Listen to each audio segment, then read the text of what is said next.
Hey, that was Satan, man. Just as I was going through the video, because the memory on my phone, the phone cut out. But hey, we got the majority of the video in there. I'm gonna just touch on these last two scriptures again. So I'm gonna go into John chapter 10, verse 11, and that reads just a second. Phone's just bugging out, man. Satan, bruv. 1 second. John chapter 10, verse 11.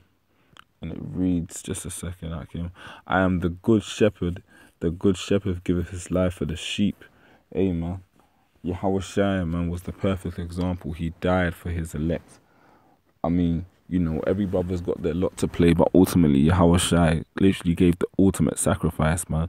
He was the only begotten son of Yahweh, man. He's the one that created everything, including the rest of us. And ultimately, man, he allowed himself to be crucified so that we now have a chance to be out here to be saved. That's a beautiful thing. He's the reason that we're out here going through these scriptures today. He's the reason I'm even making this video that brothers are watching. And hey, man, that's why Yahushua is worthy to be praised, man. He's our big brother, man. And he's the reason why we have this truth. He's the reason why the brotherhood is what it is today, man. And ultimately, we owe it to the Lord, man. To show love to each other, because he gave us that commandment, man. He told us, man, back in John, like I read earlier. I'm just going to have it back in the background just for the effect that ultimately, man, we got to love each other.